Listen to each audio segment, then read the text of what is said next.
Lecture 7 is going to cover muscle tissue. So this is going to be the last portion that's going to be included in quiz 2. So this chapter, which is chapter 9, is going to go over sections 1 and 3. So you're responsible for sections 1 and 3 on quiz 2. So there's different types of muscle tissue. There's skeletal muscle tissue, which is the one that's packed into the skeletal muscles. So these types of tissues have the longest fibers, and they also have very distinct striations, which gives it a striped appearance. And these muscles are called voluntary muscles because um, they're controlled voluntarily. If you want to move them, you could move them. Then there's the cardiac muscle tissue, which is found in the heart. These are also striated, so they also have some striping that is visible on them, but these move involuntarily. And then there's also smooth muscle tissue, which is found in hollow organs or the walls of hollow organs. So places like the esophagus, stomach, yeah, and the intestines, places like that, the urinary bladder. Smooth muscle is not striated, so that's why it's called smooth muscle because you don't see those obvious stripes. And these also move involuntarily. So you can see the three muscle tissues types. The skeletal muscle is the one that's attached to bones. Okay. Cardiac muscle is obviously found in the heart, and the smooth muscle is the one that's found in the hollow organs or the walls of the hollow organs. As far as characteristics, the skeletal muscle and the cardiac muscle, they're both striated. So if you look closely, you can see those stripes in both tissue types. Difference here is that the skeletal muscle has the nuclei on the periphery of the muscle fibers. So muscle fibers are just muscle cells. And in cardiac muscle, those nuclei are in the middle. When you compare cardiac to smooth muscle, you can see that both of the nuclei are in the middle, but the difference is that smooth muscle is not striated, so it's smoother.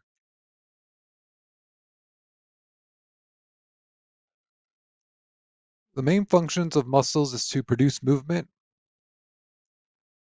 and this applies to all the muscle tissue types. It's also responsible for manipulating things, so that's why it's involved in digestion and also pumping blood. Then there's maintaining posture and body position, stabilizing joints, and generating heat as they contract. So it generates heat as a byproduct of the contraction. And here you can see the anatomy of muscle tissue. So the muscle cells would be here. These are the muscle fibers. So a muscle fiber is also it's a muscle cell. Essentially, that's what it is. So you can see that the nuclei here they are located on the periphery. So each muscle fiber has more than one nuclei, okay? But it's only one cell. It's only one muscle fiber is one cell. They have multiple nuclei because that's just a function of during embryonic development. There's cells that fuse together to form these muscle fibers, and in the mature form, they are just one cell. But they're made up of myofibrils, which are proteins. So you have the muscle fibers, and those are packed together into fascicles. So fascicles are just a bundle of muscle fibers. And then the muscle fiber bundles are held in place or held together by connective tissues. So the connective tissue that holds the muscle fiber bundles or the fascicles is the endomysium. Okay? And so those are grouped together. So when you have a bunch of so it could be 1,000 of these fascicles grouped together. And those are surrounded by another connective tissue that's called perimysium. And then surrounding the whole muscle itself is the epimysium. So other things you can see here is that so muscles are vascularized. So you do see blood vessels running uh, between those fascicles. And obviously you can see the tendon here. So tendons are, it's a type of connective tissue that connects muscle to bone.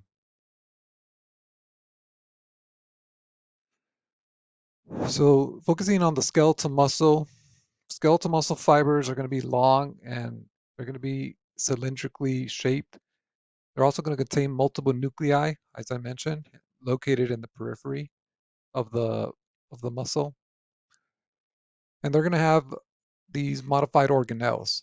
So they're going to have myofibrils, which are different types of proteins. So they're going to have things like myosin, actin, tropomyosin, troponin, titin, and nebulin. And we're going to go over those later on as far as like what exactly they do in muscle. Then there's a sarcoplasmic reticulum, which is just a modified endoplasmic reticulum.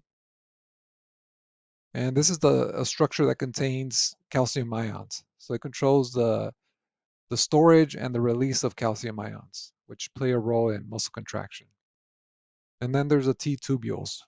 T tubules are transverse tubules. These play a role in maintaining the calcium ion channels, so allowing for calcium to be able to come into the cell. So they do contribute to the action potentials that occur in muscles. Here's a diagram that's showing a part of a muscle fiber.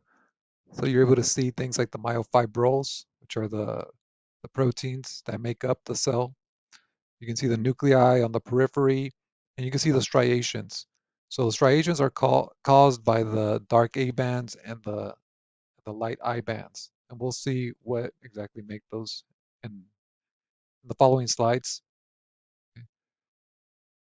And you can also see the sarcolemma. The sarcolemma is just the cell membrane of muscle cells. So now focusing on the myofibrils, so those protein structures that make up the cell. So these are made up of units. So the smallest contractile unit of the muscle fiber is known as the sarcomere. So sarcomere goes from a Z disc to Z disc. So these are structures that you can see on the muscle fibril. So you have the Z line, also known as the Z discs. You have the H zone. You have the I band, which is the light portion, and then the A bands, which is the dark portion. So the light band, the I band, and the A band are the ones that cause those striations to be visible. Okay. So the sarcomere is going from Z disc to Z disc. So going from this one to this one that's considered one sarcomere. And then this one, going from this one to another Z disc, this would be considered another sarcomere. So it's just going to Z disc to Z discs.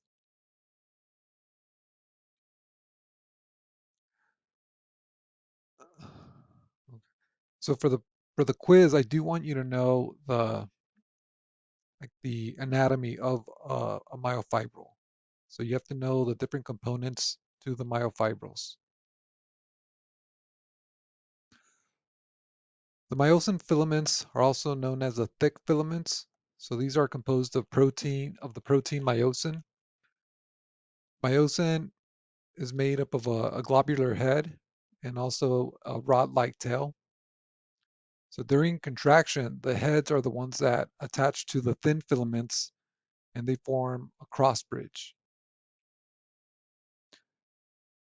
The actin myofilaments, those are known as the thin filaments, and these are made of polypeptides. So they're made up of by kidney-shaped actin subunits. So actin is the protein, and these have the active sites for the myosin head. So this is where the myosin head attaches in these active sites on actin. And they're made up of two strands that twist together to form the thin filament. And then other proteins that are associated with actin are tropomyosin and troponin. So these are regulatory proteins that are bound to actin. So here you can see the thick filament. You can see the myosin heads. These are the parts that attach to actin, which is the thin filament. Okay, and they are made up of, they do have the head for the active binding sites, and then the rod-like tail. The thin, the thin filament consists of the two strands of actin. So it's twisted into a helix, and then it has those other regulatory proteins that are associated with actin. So tropomyosin and troponin. The tropomyosin controls the the active the actin binding site. So when tropomyosin is covering it, it cannot bind to myosin. Okay? That's why it's the regulatory protein, because it regulates when it's able to bind to myosin and when it's not. And we're going to go over how that happens, but we're going to save that for the next uh, lecture. So that would be part of part 2 next week. Other components of myofibrils um, would be the other proteins like titin. So the titin is a protein that helps hold the thick filaments in place, and it also helps with the recoil after stretching. Okay? So it'll help with by resisting excessive stretching. And then there's nebulin, which together with other types of proteins help maintain the alignment of the sarcomere. The sarcoplasmic reticulum is a network of smooth endoplasmic reticulum. So this surrounds the sarcomeres in muscle cells. It also, like I mentioned, it stores and releases calcium.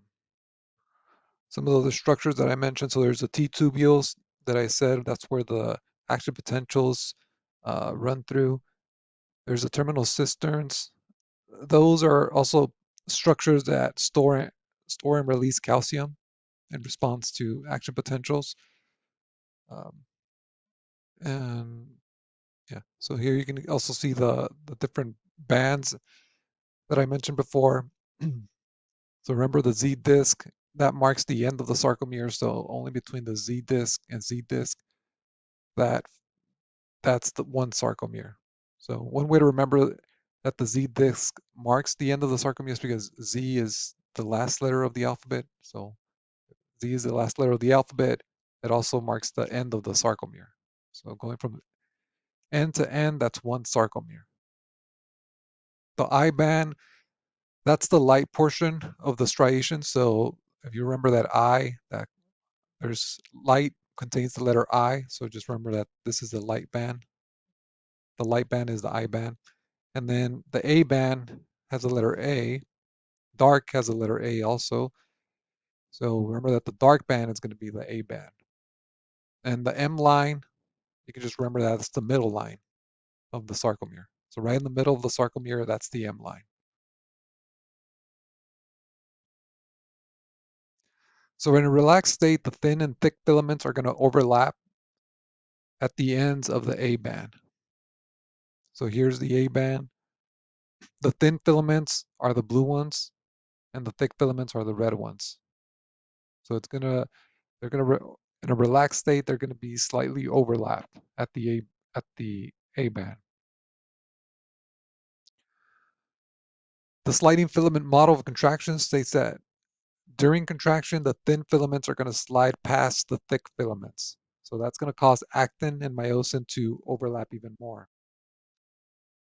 And then when there's a nervous system stimulation to the muscle fiber, the myosin heads are gonna allow to bind to actin, and they're going to form the cross bridge, which causes the contraction to begin.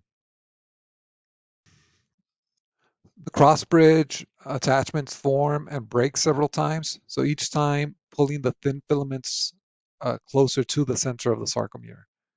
So it's kind of like a ratcheting action, or you can also think of like a rowing action. So this is going to cause a shortening of the muscle fibers. The Z disc is going to be pulled towards the M line. The I bands are going to get shorter. The Z discs become closer. The H zone is going to disappear, and the A bands are going to move closer together. Here you can see the fully relaxed sarcomere of a muscle fiber. So in the relaxed state, there's only a slight overlap between the actin, so the thin filaments, over the thick filaments of myosin in the A band here. You can also see why the the A band is darker than the I band, because in the A band there's an overlap between actin and myosin here, so that makes it darker here. The I band is lighter because that's only actin at this point. So in this area here. So in the relaxed state, there's only a slight overlap. In a fully contracted sarcomere, there's going to be more overlap. So there's going to be a lot more actin going over the myosin. As you can see here, the H zone also it disappears. So no more H zone at this point. So the in the sliding filament model of contraction, you're not going to see the thick or the thin filaments change in length. What you're seeing is the change in how much they overlap. And how much they overlap, that's caused by the myosin heads. Because when they attach to actin, they're going to create a power stroke. So they're going to attach and then in the move towards the M line. So in that direction, and that's going to cause the actin to slide over. So that's going to be that's going to do it for these two sections. So remember, for the quiz, I do want you to know the different uh, regions of the sarcomere. And then next week we'll continue with this chapter, but we're going to go over more details. So until next time.